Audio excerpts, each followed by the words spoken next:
보호자분들이 아이들의 이제 특히 슬개골 타입을 수술하고 나서 회복할 때 집에서 해줄 수 있는 거에 대해서 많이 궁금해 하시거든요. 근데 할 수 있는 거는 솔직히 많지는 않아요. 보호자 입장에서는 수술 초기에는. 왜냐하면 너무 과하게 구부리거나 과하게 폈을 때 오히려 통증을 유발을 할 수가 있기 때문에 제일 중요한 거는 너무 능동적으로 집에서 마사지나 이런 거를 하지 마시고 아이들 안 아픈 범위 내에서 이제 좀 조율을 해서 해야 되는데, 저는 회복하는 단계에서 첫 번째로 중요한 거는 마사지라고 생각을 하거든요. 림프순환이라든지 혈류순환이 되게 되면서 피로도 많이 풀리고 하잖아요. 강아지들은 똑같아요.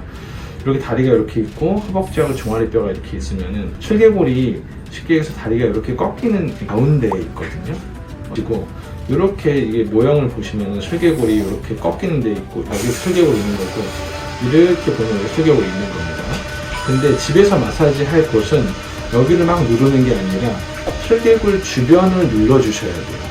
슬개골 주변이라고 하면은 이 위에 근육, 양 옆에 인대, 요 밑에 약간 온폭 들어간 관절낭이거든요. 딱 잡았고, 그럼 슬개골 위쪽으로 말랑말랑한 부분을 따라서 올라가는 겁니다. 이런 식으로 올라가고 마사지를 하는데, 처음에는 전체적으로 좀 넓게 위로 올라가 주시고, 또 슬개골 딱 확인하고 다시 그 밑에 가면은 약간 온폭하게 들어가는 곳이 만져지는데 고기를 마사지를 해주고, 그 다음에 중요한 거는 슬개골을 움직일 때 제일 큰 근육이 이 대퇴사두근인데, 이 대퇴사두근과 같이 운동을 하는 것 중에 하나가 우리 햄스트링이라고 알고 있잖아요.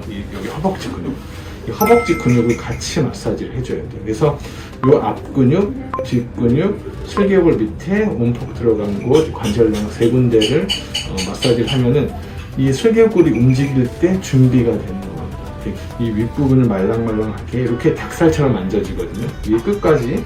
그리고 이 슬개골 위에 부분을 누를 때는 누르고 있고, 이거를 우리 사람을 치면은 압박을 하고 있다가 풀어주면은 혈류가 쫙 풀리잖아요. 그런 자극을 좀 주는 게 중요해서 10초 정도, 한 부위를 10초를 누르고 다시 풀어주고, 그 윗부분을 10초를 누르고 또 풀어주고, 그거를 이 사타구니 안쪽까지.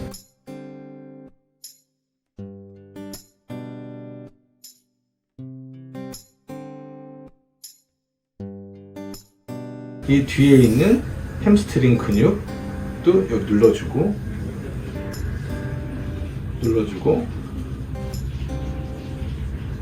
10초 정도 눌러주고 다시 풀어주는 겁니다.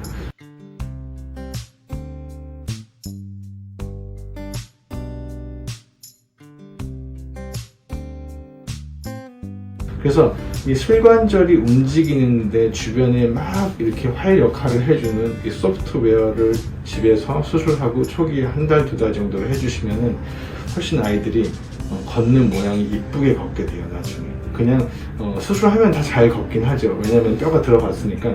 근데 걸을 때 이렇게 걸어요. 이게 잘 걷는 게 아닌 거죠. 잘 걷지만 제대로 걷는 게 아닌 거예요. 걸었을 때 확실하게 이렇게 돼서 이렇게 걸어야 되는 건데, 수술하고 나면 초기에 이렇게 걸어요.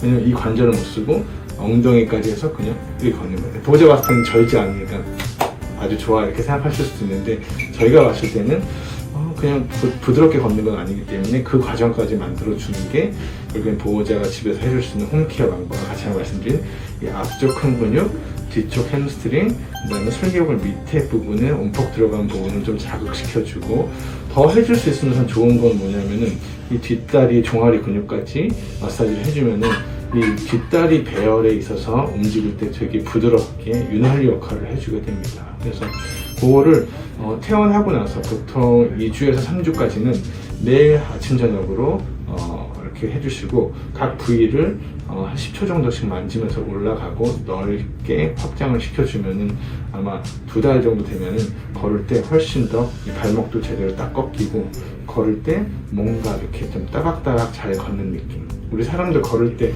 이쁘게 걷는 게 있고, 그냥 아프면 뭔가 뻗정다리를 좀 걷잖아요. 그런 차이라고 보시면 될 거예요.